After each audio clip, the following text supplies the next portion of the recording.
오늘 포커스 EJ 주제는요, 저는 조선주를 가지고 왔습니다. 오늘 전반적으로 조선주들이 강한 모습이었습니다. 사실 이 장중의 분위기는 전강 후약으로 밀리는 모습이었는데요. 장 후반대까지 강한 종목들은 조선주들이 끝까지 좀 상승하는 모습들을 유지를 해줬습니다. 우선 이제 오늘 강했던 조선주들에 대한 움직임들 체크해 보도록 하겠는데요. 우선은 오늘 높이상으로 봤을 때는 현대미포조선의 움직임이 상당히 강했습니다. 사실 오늘 움직임들이 뭐 시장 대비해서는 상당히 강했다고 당연히 할 수밖에 없을 것 같고요. 이 종목의 움직임뿐만 아니라 한국조선해양이라든지 그리고 현대중공업이라든지 그리고 대우조선해양 이와 같은 종목들의 움직임들도 상당히 강했다라고 할 수 있겠고요. 상대적으로 삼성중공업이 조금은 못 가긴 했지만 역시나 시장 대비해서는 전반적인 조선주의 강세 모습을 따라갔다라고 할 수가 있을 것 같습니다. 자, 사실은 이 조선주들의 위치를 보시게 되면은 지금 어떻게 보면은 바닥권에서 반등을 보이는 차트인데요. 제가 현대미포조선을 보면서 이야기 드리겠습니다. 자, 보시게 되면은 오늘 강한 움직임이 나왔고요. 뭐 최근에 와서는 주가가 4월 달에 고점 이후부터 해서 주가가 하락을 보였는데요. 일단 조선주들에 대한 발주 기대감으로 해서 올 초반 때까지 상승 분위기는 괜찮았었고요. 최근까지 조정받았던 이유는 사실 러시아발 리스크가 좀 컸습니다. 이 때문에 시장 전반적으로 조선주를 보는 시선 자체가 좀 무거웠고 실질적으로 낮은 위치로 빠진 종목들도 상당히 많았습니다. 현대중업 같은 경우에는 좀 더 깊은 하락을 좀 보이기도 했었죠. 자, 그러다가 오늘 왜 반등이 나왔냐면요. 전반적으로 이 LNG 운반선에 대한 발주, 수주가 앞으로 본격화될 것이다 라는 기대감으로 해서요. 조선주들 업황 기대감으로 오늘 반등을 크게 했습니다. 어떻게 보면 한편으로는 기술적 반등의 위치로 보이기도 하는데요. 그런데 앞에서 이야기 드린 것처럼 러시아발 리스크를 좀 받았다. 그리고 원자재 가격 상승에 대한 부담까지 조선주들이 갖고 있다 보니까 분명히 시장에서는 빠졌습니다. 근데 이 리스크가 완벽히 해소되진 않았는데 그러면 오늘 반등에 대한 뭐 새로운 발주에 대한 모멘텀을 어느 선까지 봐야 될까 이 부분에 대해서 이야기를 좀 드려보도록 하겠고요. 자, 우선은 이 조선 업황 같은 경우에는요 지난해 연말까지 정말 대규모의 발주를 따냈고요. 그리고 올해 초에도 다른 국가 조선사들 대비해서 우리 조선 3사가 상당히 발주, 수주 목표를 빠르게 달성하고 있습니다. 이 때문에 실적에 대한 기대감은 앞으로 좀 커질 텐데 다만 최근의 실적 발표는 사실 좀 부진했습니다. 왜냐하면요, 지난해에 따냈던 발주 물량들을 이제 조금씩 건조하고 인도하는 과정에서 약속했었던 계약금을 받아야 되는 것인데 사실 지금의 시세와 과거의 시세는 분명히 달랐죠. 그런데 과거의 계약으로 해서 따냈던 물량들을 내보내더라도 최근에 와서 급격하게 올라가 있는 원자재 가격에 대한 부담이 있다 보니까 실적 개선에 상당히 좀 부진했습니다. 그리고 러시아발 리스크가 상당히 컸었는데요. 일단 전반적으로 우리 시장의 전반적인 이 점유율에 대한 표는 제가 좀 뒷부분에 보여드리겠고요. 러시아의 리스크에 대한 부담, 기사글 발치를 보도록 하겠습니다. 자, 러시아의 대러시아에 대한 금융 제재가 이루어지게 되면서요. 러시아 이 자체적으로 이렇게 이 선박에 대한 비용 지출하기가 어려운 때다 보니까 실질적으로 이 계약금을 지불하지 못하면서 계약 취소되는 선박들이 나오게 되었습니다. 다음 자료 하나 보도록 하죠. 조선 3사들이 갖고 있는 러시아 수주 금액들인데 이 금액들이 모두 다 러시아에게 받아야 되는 돈들입니다. 그런데 금융 제재가 있는 상태이고 지금 대러시아에 대한 위축 정책들이 좀 나타나 보니까 전반적으로 러시아에서 대금 받기가 상당히 어려워졌다. 그리고 실질적으로 삼성중공업은 이 수주 나온 선박된 수주 물량 중에서 한 척을 계약 취소를 진행을 했습니다. 남은 이 계약권에서도 상당히 좀 리스크가 될 거라고 생각되는데, 그러면 러시아에 팔 선박을 다른 데 팔 수 있지 않을까? 그러기도 또 쉽지가 않습니다. 왜냐하면은 러시아에게 이 발주받았던 물량들이 대부분 러시아 대륙 상단의 쇄빙선 역할을 하는 선박이었기 때문에 아무래도 쇄빙선에 대한 특화된 선박을 다시 팔기는 쉽지는 않을 수 있다. 그래서 오롯이 리스크로 작용될 가능성이 있기 때문에 사실 잠재적인 리스크라고 생각이 됩니다. 이 때문에 이와 같은 해석을 해서 4월 달 동안에 조선주들이 좀 빠졌거든요. 그런데 오늘부터는 좀 반등을 좀 준비를 했습니다. 자, 그러면은 오늘 제가 자료를 또 보도록 하겠는데요.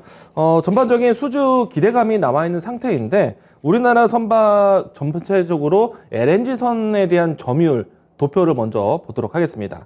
자, 오늘 앞으로 이 선박 수주에 대한 발주가 나올 것을 예상하고 있는데 우리나라가 여기에서 전체적으로 이 기술력이 뛰어난 선박사다, 그러니까 조선사다 라는 인식이 좀 더 부각이 되면서 오늘 올라왔습니다.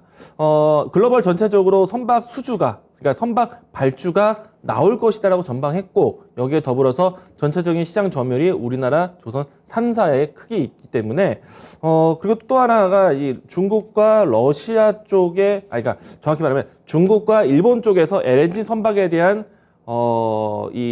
그러니까 입찰 참여를 조금은 한 발을 좀 뺐죠. 정확한 표현을 쓴다면은 일본과 이 중국은 이 선조를 일단 조선 선조를 안 하기로 결정을 했습니다.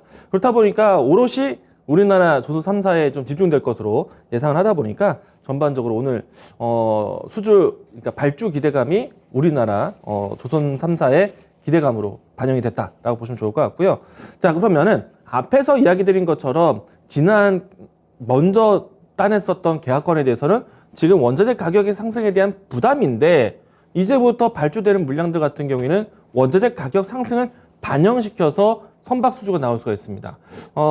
제가 다음 자료 보도록 하겠습니다. LNG 선가에 대한 주가 차트 보도록 하겠는데 보시게 되면은 사실 지난해에도요 저가 경쟁이 아니라 상당히 고 비용으로 해서 선박 수주가 이루어졌습니다. 그래서 우리나라 선박 수주에 대한 모멘텀이 괜찮다라고 평가를 했었고요. 그런데 여기에 후판을 비롯해서 조선 기자재에 대한 가격대가 굉장히 높아지다 보니까 이와 같이 선박 수주에 대한 가격 상승이 사실 크게 와닿지 못했던 겁니다. 그런데 올해부터 다시 한번 LNG 선박에 대한 수요가 나온다라면은 아마도 원자재 가격 상승에 대한 부담을 그대로 반영시키면서 선박 수주, 그러니까 이 가격이 올라서 마감될 것이기 때문에 조선 3사에 대한 새로운 모멘텀이 나올 것이다 라고 생각을 합니다. 사실 조선주들 같은 경우에는요 그동안의 시장 업황이 저가 경쟁이었습니다. 가격을 다운시키면서 물주를 받아오는 형태였는데 지난해의 발주 물량들에 대한 수주 계약들을 보시게 되면은 절대 저가 경쟁이 아니었습니다.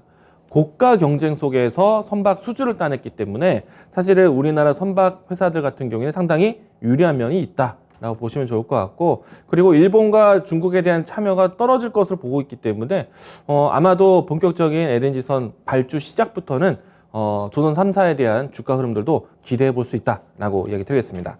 자, 다음은 후판 가격 보도록 하겠는데요. 사실 후판 가격에 대한 부담이 상당히 컸습니다. 그런데 조금이나마 후판 가격에 대한 하향세가 나타나고 있어서 조금은 긍정적으로 보자라고 할 수 있겠고요. 다음은 전 세계적으로 대형 LNG선에 대한 발주 추이인데요. 지난해도 마찬가지였지만 올해도 역시나 발주에 대한 이 량이 굉장히 커지고 있는 상태입니다. 이 때문에 우리나라 조선 3사가 실제로 많이 수주를 따냈습니다. 다음 자료 하나 보도록 하죠. 전체적인 화면으로 제가 좀 담았는데요. 자, 한국조선해양이 1조 1,680억 원 규모로 해서 LNG 선박 4척을 수주를 했고요. 이를 통해서 현대중공업이라든지 현대사무조선에 2척씩 배정된 상태입니다. 자, 그리고 삼성중공업 같은 경우에는 1조 4천억대 규모이고요. LNG 운반석을 5척을 수주를 했습니다. 이거 올해의 기록이 있고요. 그리고 지금 한국조선해양 같은 경우에는 1월부터 4월 달까지 기준으로 봤을 때 연간 수주 목표액이 174억 달러였는데요. 지금 현재 시점까지 56% 달성되어 있습니다. 그리고 대우조선해양도 52% 달성되어 있고요. 삼성중공업이 달성률이 조금 저조한데 러시아에 대한 리스크가 좀 크고 러시아에 대한 선박에 대한 부분들이 이미 좀 반영이 되어 있기 때문에 전체적인 수주 목표액의 달성이 조금 더디다라고 할 수가 있겠습니다. 자, 이처럼 전반적으로 수주에 대한 달성률과 그리고 앞으로에 대한 밀려있는 일감들을 좀 본다라면은 지금 현재 이 조선 3사에 대한 일감은 적어도 2년에서 2년 반 정도는 확보되어 있는 상태입니다. 그리고 최근에 올해 지금 벌써부터 달성률이 50% 달성했다라는 것, 선박 가격이 올라가는 추세 속에서 달성된 것이기 때문에 실적 개선이 나올 수 있다는 겁니다. 그리고 이제 아직까지는 리스크가 될지 혹은 호재가 될지 기다리고 있는 모멘텀이 하나 있는데, 카타르 대규모 프로젝트가 있죠. 자, 일단은 우리나라 선박 회사들이 100척 이상을 따내 있는 상태인데, 이 계약에 대한 조건에 대한 조율이 지금 진행되어 있습니다. 과거의 계약 기준으로 할 것인지 아니면 지금은 물가 상승, 인플레이션에 대한 반영을 시키면서 계약이 진행될 것인지, 이 부분이 좀 논의가 필요한데요. 이게 리스크가 될 수도 있지만 한편으로는 호재적으로 반영될 수도 있다는 점, 이 점을 좀 참고해서 본다라면은, 저는 오늘 그동안의 러시아발 리스크, 원자재 가격에 대한 리스크, 받았던 주가를 되돌리기 위한 LNG 선박에 대한 수주가 상당히 빠르다. 그래서 긍정적으로 보자라고 얘기 드릴 수 있을 것 같고요. 앞에서 들었던 주가의 흐름들을 봤을 때 저는 낙폭과대 인식으로 추가적인 상승도 기대해 볼 수 있을 것 같습니다. 충분히 이제 저점을 잡아갔다라고 생각이 되고요. 빠른 속도로 올라오진 못하더라도 분명히 뭐 현대중공업 기준으로 했을 때는 11만 원 선에서는 지지 테스트를 보여줄 것 같고요. 현대미포조선도 마찬가지 7만 원, 7만 7천 원 선, 그리고 대우조선해양 같은 경우에서도 2만 원 선에서 계속해서 좀 저점을 확인시켜주지 않을까 라고 생각을 해봅니다. 조선주 오늘 이슈뿐만 아니라 앞으로도 좀 긍정적으로 보자. 낙폭과대 인식, 저점 확인했다 라고 이야기 드리도록 하겠습니다.